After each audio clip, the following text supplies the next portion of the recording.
అది మాట్లాడితే ఎప్పుడు కూడా బూతులు లేకుండా మాట్లాడబడే కాదు. అవును. ఆడు 10 నిమిషాలు మాట్లాడితే 10 నిమిషాలు బూతులు మాట్లాడాలి, 20 నిమిషాలు మాట్లాడితే 20 నిమిషాలు బూతులు మాట్లాడాలి. ఆడెక్క ఆడమ్మ ఆడాలి. ఇంట్లోకి వెళ్తాం, బెడ్రూమ్లోకి వెళ్తాం, బెడ్రూమ్లో కూర్చుంటాం, అమ్మల దగ్గరికి అందరినీ ఇంకా. వెళ్తాం, పిల్లల దగ్గరికి అవును. ఇయే మాట్లాడబడాలి.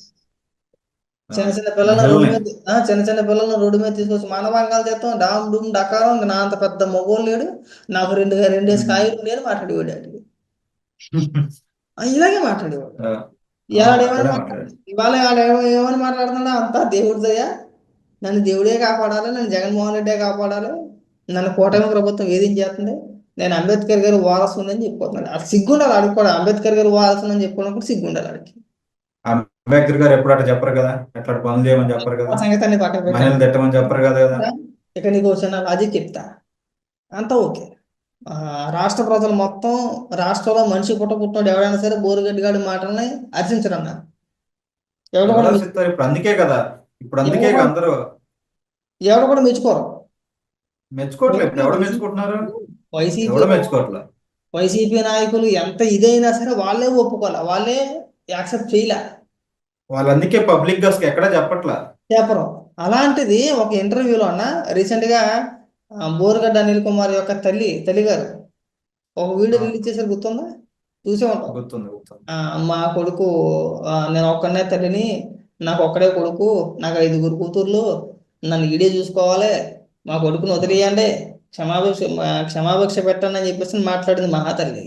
చాలా గొప్ప అవును. గొప్ప వ్యక్తి ఆవిడైతే కనుక నా దృష్టిలో. ఆ మహాతల్లి ఒక ఇంటర్వ్యూలో, బోర్గడ్డ అనిల్ గడ్డ ఇంటర్వ్యూలో కూర్చొని, ఒక యూట్యూబ్ ఛానల్కి ఇచ్చిన ఇంటర్వ్యూలో కూర్చొని, వాళ్ళ అమ్మగారు ఏమైనా మాట్లాడి తెలుసా నీకు? ఉమ్. అంటే వీడు ఫోన్ చేసి వాళ్ళ అమ్మగారితో అన్నారన్నమాట, అమ్మా నేను ఒక యూట్యూబ్ ఛానల్ ఇంటర్వ్యూలో ఉన్నా, ఆ, నువ్వు నా గురించి అందరికీ చెప్తావు కదా, అలాగే ఇక్కడ కూడా చెప్పేసి అన్నాడు.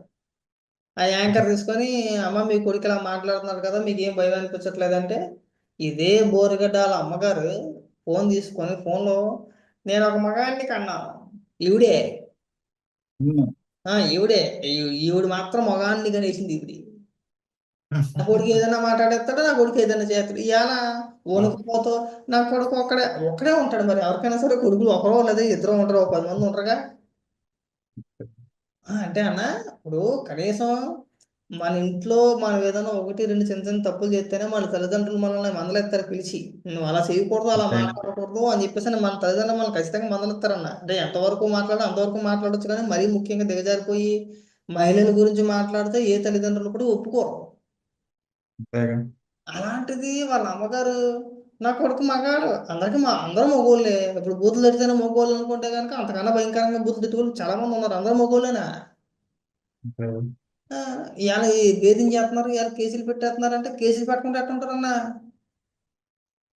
పెడతారు, మరి మీరు చేసిన పనులు అట్లుంటాయి. ఇప్పుడు వాళ్ళ కొడుకు అయితే ఒకటి, వాళ్ళ కుటుంబ సభ్యులు అయితే ఒకటి, ఇంకొకరైతే ఒకటి కాదుగా. ఇప్పుడు నీకు ఎలా 5 అంటే, బోరుగడ్డ అనిల్ కుమార్ యొక్క చెల్లెళ్ళు 5 అన్న.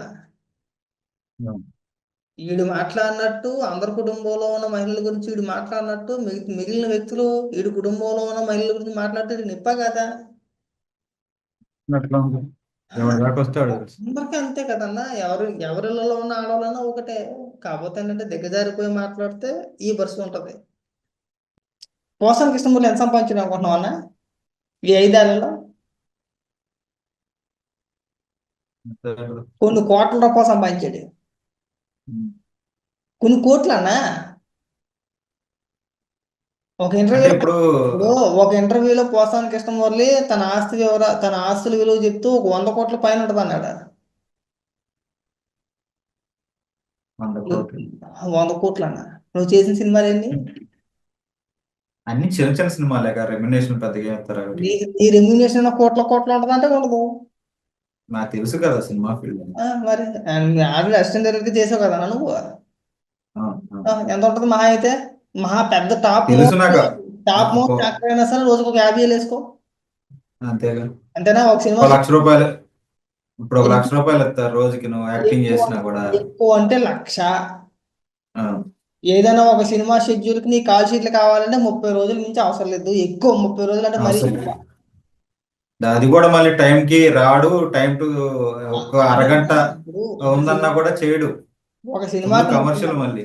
ఒక సినిమాకి తిట్టుకో అవును, ఒక సినిమాకి 30 లక్షలు అంటే తిట్టుకోని చాలా ఎక్కువ అన్న.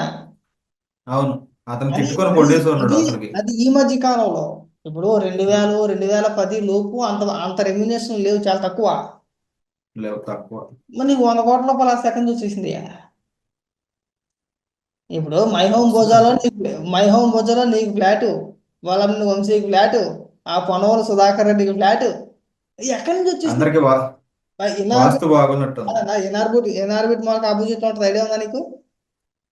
మనం ఉమ్. దు- మనం దుర్గం తీర హైట్ ఎక్కుతామా? ఎక్కుతాం ఎక్కుతాం కదా. దుర్గం తీర హైట్ ఎక్కి రైట్ తిరుగుతాం కదా. ఆ రైట్ తిరగని లెఫ్ట్ సైడ్ మై హోమ్ భుజం ఉంది కదా. అవునుంది, అయినా తెలుసు తెలుసు. అందులో వాళ్ళని వంశీకి ఫ్లాటు, పోసాని కృష్ణమురళికి ఫ్లాటు, పొన్నవూరు సుధాకర్ రెడ్డికి ఫ్లాటు, వైసీపీ నాయకులు సగం మంది అందులోనే ఫ్లాట్. ఎక్కడి నుంచి వచ్చింది నీకు అసలు అందులో ఫ్లాట్లు? వస్తాయి అంతే ఇంకా. ఎక్కడి నుంచి అదే అన్న? కష్టపడ్డ వాళ్ళకి మాత్రం రావు. ఆ, ఇప్పుడు పోలవరం ప్రాజెక్ట్ కాంట్రాక్ట్ ఎవరికి వెళ్ళింది? తిరిగి తిరిగి మరి అక్కడికే వచ్చింది అన్న అది. మొత్తం ఎన్ని తిరిగితే మళ్ళీ అంతే అక్కడికే వచ్చింది. అంతే. మాటలు కాదన్నా, ఇప్పుడు ఇనార్బిట్ మాల్ ఆపోజిట్ లో ఫ్లాట్ అంటే కొన్ని కోట్ల రూపాయలు విలువ దానికి. వంశీకైనా నా అంతేగా. ఎవరికైనా సరే కొన్ని కోట్ల రూపాయలు వాల్యూ అది. నీకు పుణ్యానికి ఎలా ఇచ్చేస్తారా? మీరంతా ఒకే ఫ్లాట్లో ఎలా ఉన్నారో నాకు అర్థం కావట్లేనా? అందరూ ఒకే చాట మళ్ళీ. అందరూ ఒకేసారి కదన్నా. ఉమ్. ఏంటంటే డబ్బు ఇచ్చాడు, తిట్టించాడు. ఇలా శిక్షణ ఏ- మాత్రం పోసాని కూడా అనుభవిస్తున్నాడు, వాడికి అర్థమైపోయింది ఆల్రెడీ. సినిమా అయిపోయింది. అందుకనే ఒకవేళ నన్ను నిజంగానే లోపలేస్తారని ముందుగానే ఒక ప్రెస్ మీట్ పెట్టి నాకే పాపం తెలియదు, అది ఇది అని చెప్పేసి నేను రాజకీయాన్ని తప్పుకుంటున్నానని చెప్పేసి పెట్టాడు కదా.